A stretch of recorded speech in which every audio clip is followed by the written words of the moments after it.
প্রভুর হৃদয়ের স্বামী। ওগো গোবিন্দ, ভাই যে আমি মন প্রাণ দিয়ে ফেলেছি। যখন গিয়ে দেখতে পেলে সম্মুখী দাঁড়িয়ে রয়েছে কে শিরা। দাদা, তুই এখানে কি করছিস?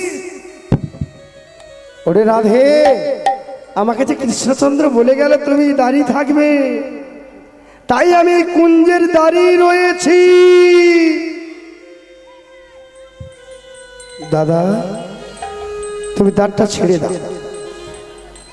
বারবার বলছি তুমি দাঁত ছেড়ে দাও। দাদা রাধে, যতক্ষণ না কৃষ্ণ আমায় অনুমতি না দেবে ততক্ষণ আমি দাঁড় ছাড়বো না। তাহলে তুমি দাঁড় ছাড়বে না? না। রাধারানী বলছে দাদা তুমি দাঁড়টা ছেড়ে দাও। এ বলে না।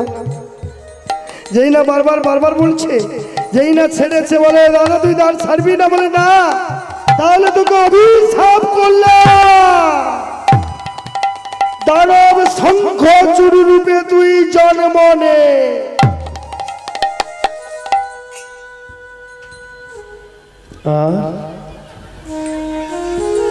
ওরে রাধে,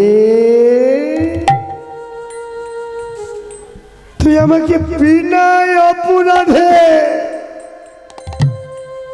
তুই আমায় অভিশাপ করলি রাধে। আমিও তোকে ছাড়বো না।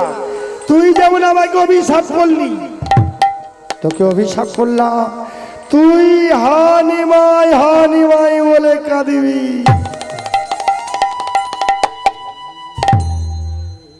দ্বার ছেড়ে গেল। যেই না দ্বারটা ছেড়ে গেছে অমনি ছুটে গিয়ে দেখতে পেল ভগবান বলে রাধারানীর ক্রোধান্বিত হয়ে তার চোখ থেকে আগুন বের হচ্ছে, অগ্নি বের হয়ে বিরজার কুঞ্জটা পুড়ে ছাই হয়ে যাচ্ছে। গোবিন্দ ভয়ে থরথর করে কাঁপছে। কাঁপতে কাঁপতে দেখে গেল বলে না বিরজা সর্বনাশ, রাধে আসছে। তুমি একটা কাজ করো, কি তুমি একটা নদী হয়ে যাও না। নদী হয়ে যাও না, নদী হয়ে যাও না, নদী হয়ে যাও না, নদী হয়ে যাও না। শোনো রাধে, তোমায় বলি নদী হয়ে যাও না। শোনো বিরজা, তোমায় বলি নদী হয়ে যাও না। শোনো বিরজা, তোমায় বলি নদী হয়ে যাও না। তুমি শোনো বিরজা, তোমায় বলি নদী হয়ে যাও না। বিরজা, তুমি একটা নদী হয়ে যাও। বিরজা কি করলো? নদী হয়ে গেল। ভগবান কি হলো বাবা? ভগবান বলে আমি কি করি, কোথায় লুকাবো? বিরজা তো নদী হলো, রাধারানীকে ধরে ফেলবে। বিরজা তখন কি হলো?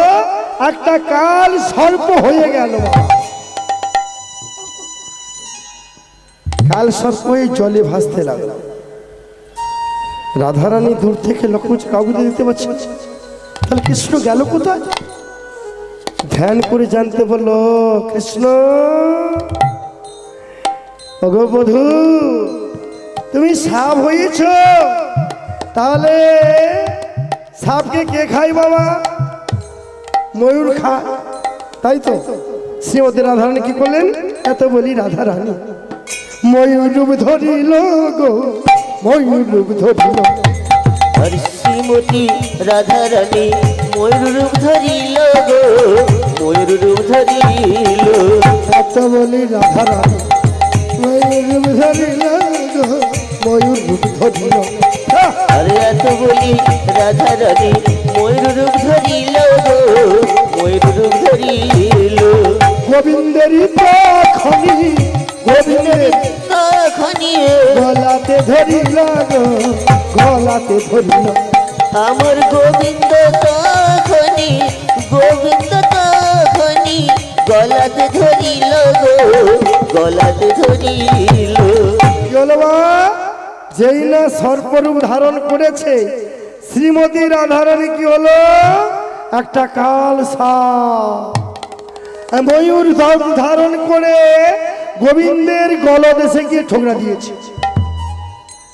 গোবিন্দ বলে রাধে বড় লাগছে, ছেড়ে দাও, আমার খুব লাগছে রাধে। তোমার লজ্জা করে না? তুমি কিনা বিরোধার কুঞ্জে এসেছো? যেই না ছোট বলে মেরেছে মা, গোবিন্দের কণ্ঠ দেশ থেকে বিন্দু রক্তবিন্দু পড়বে মাটিতে। শ্রীমতী রাধারানী বলে তা তো হয় না, যদি গোবিন্দের রক্ত যদি মাটিতে পড়ে তাহলে ধরিত্রী কি হবে মা? অপবিত্র হয়ে যাবে না। শ্রীমতী রাধারানী কি করলেন? চট করে হাতে রক্তটাকে ধরে ফেললেন। তাহলে মায়েদের হাতের এই যে কপালে সিঁদুরটা করতে গেল কি মা? সিঁদুর পড়েছেন তো? তাহলে সিঁদুরের জন্ম করতে গিয়ে ওই যে কৃষ্ণের এক ফোঁটা রক্ত, ময়ূরের যে ঠোঁট খুব ধারালো, ওই রক্ত বিন্দু কি করলেন? গোবিন্দ রাধারানী তার স্মৃতি রাঙিয়ে নিল, ওখান থেকে সিঁদুরের জন্ম হলো। সম্মুখে আমাদের চলে গেল দোল উৎসব, দোল এখনো আছে। তাহলে ওই যে দোলে যে রং খেলা, আবির খেলা হয়, আবিরটা কোত্থেকে সৃষ্টি হলো? ওই যে রাধারানী যখন ওই কুঞ্জের দিকে তাকিয়ে দিল বাবা, ওই কুঞ্জটা পুরো ছাই হয়ে যাচ্ছে, ওই ছাই থেকে আবিরের জন্ম। এবারে শ্রীমতী রাধারানী কি করলেন? বিরজা, তুমি এখানে নদী হয়ে থাকবে। তাহলে দানব শঙ্খচূড় কি হলো মা? মর্তধামে জন্ম নিল শঙ্খচূড় রূপে। সতী তুলসী বাবা, তাহলে এই তুলসীর সতীত্ব হরণ করেছিল কে? কে পেরেছিল? ভগবান কৃষ্ণ। কিন্তু না, তিনি ছিলেন দাপর লীলায় ভগবান কৃষ্ণ, ওনার সতীত্ব হরণ হয়েছিল সত্যযুগে। তাহলে সত্যযুগে যখন সতীত্ব হরণ করতে গিয়েছিল, বলেছিল ব্রহ্মা, ওগো শঙ্খচূড়, তুমি জলেও মরবে না, তুমি অনলে মরবে না, আগুনে মরবে না, বিশ্ব ব্রহ্মাণ্ডে তোমাকে কেউ মারতে পারবে না। তবে একটি কথা, তোমার স্ত্রী সতী তুলসীর যখন সতীত্ব হরণ হবে, সেদিন তোমাকে ত্রিভুবনে কেউ রাখতে পারিবে না। তাছাড়া তুমি যে কঠোর প্রতিজ্ঞা করেছিলে, কঠোর ভাবে তুমি আমাকে সাধনায় পেয়েছো, তাই আমি তোমাকে দিলাম ব্রহ্ম কবচ। এই কবচ যেদিন তোমার কাছ থেকে হরণ হবে, সেদিন তোমাকে কেউ এই পৃথিবীতে বাঁচাতে পারবে না। শঙ্খচূড়ের অত্যাচারে ত্রিভুবন কাঁপছে, আর তুলসী বসে বসে ভগবানকে জানাচ্ছে আর বদনে গাইছে, তুমি সুন্দর লাল যশোদা দুলা বৃন্দাবন বিহারে, বৃন্দাবন বিহারে। তুমি সুন্দর লাল যশোদা দুলাল, বৃন্দাবন বিহারী, বৃন্দাবন বিহারী। সুন্দর লাল যশোদা দুলা বৃন্দাবন বৃন্দাবন বিহারী। সুন্দর লাল যশোদা দুলাল, বৃন্দাবন বিহারী, বৃন্দাবন বিহারী। আগে বারাসিয়া দিও মরি দেখা, একবার আসিয়া দিও মোরে দেখা, আগে বারাসিয়া মোরে দেখা একবার আসিয়া দিও মোরে দেখা ওই খগতাপি তোপরা ইন্দা বিহারি তুমি সুন্দর লালে যশোদা দুলাল বৃন্দাবন বিহারি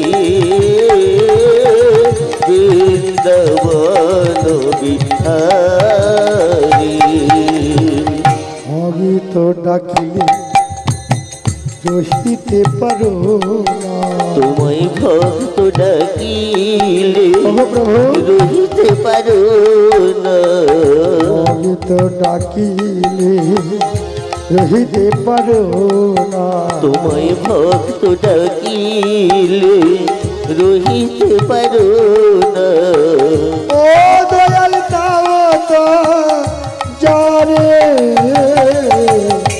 বৃন্দাবন বিহারি বৃন্দাবন বিহারি তুমি সুন্দর লাল যশোদা দুলাল বৃন্দাবন বিহারি বৃন্দাবন বিহারি সুন্দর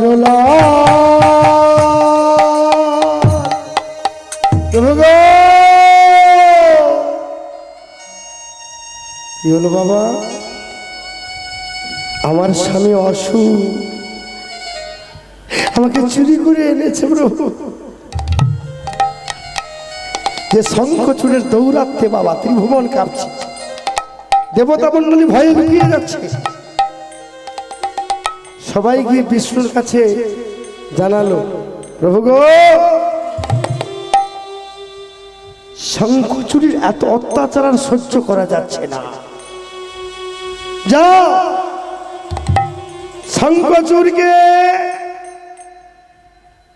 মহাদেব আরাধ্য তোমাকে দেওয়া আছে সংহার করার জন্য, তুমি যাও। কিন্তু প্রভু সব তো তোমার কাছে আছে, তুমি যদি না ওর সতীত্ব হরণ করো স্ত্রী, তাহলে আমি তো কোনোদিন যেতে পারবো না, আর আমি গেলেও ওকে মারতেই পারবো না। আচ্ছা যাও তাহলে, তুমি তোমার কর্ম করো, আমি দেখছি। ভগবান এবারে দেখো কত নিষ্ঠুর, শঙ্খচূড়ের রূপ ধারণ করে গিয়ে ডাকছে, তুলসী তুলসী। কে কে তুমি? প্রভু ওগো কৃপাময় তুমি এসেছ।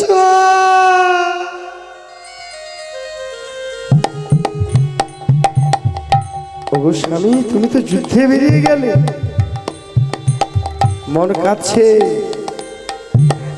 মন কাঁদছে আমার স্বামীকে, কখন কখন যে আমার স্বামী চলে যাবে।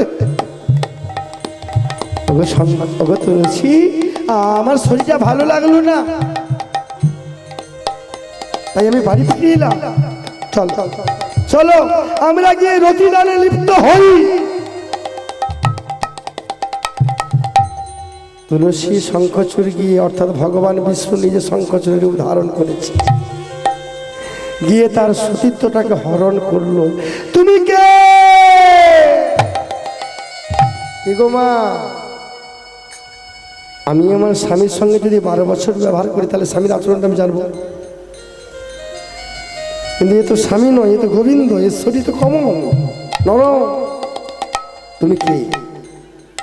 সত্যিকার বলো তুমি কে? তুমি কে? সত্যিকার আমি পরিচয় দাও, তুমি কে? আমি আমি তুমি কে? তোমার সত্য পরিচয় দাও, তুমি কে?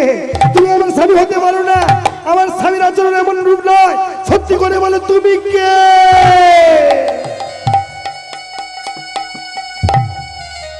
ভগবান ধরা পড়ে গেছে বাবা,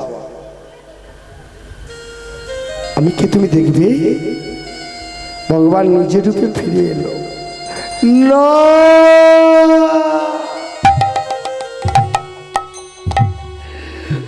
তুমি কি সর্বনাশ করলে তুমি।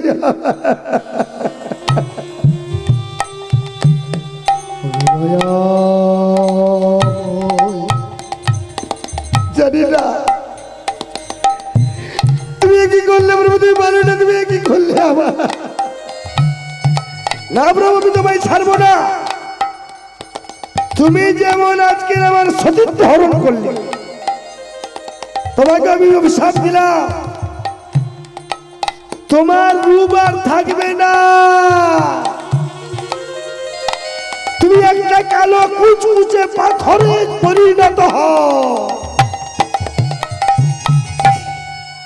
আর আমার স্বামী কোনোদিন মরবে না। বলো প্রভু, তুমি অপরাধ করেছো আমার সঙ্গে, বলো তুমি স্বামী আর মরবে না। তথাস্তু তাই হবে। বাহ, কাছে আর ওদিকে ত্রিশূলের দ্বারাই মহাদেব শঙ্খচূড়কে বধ করেছে।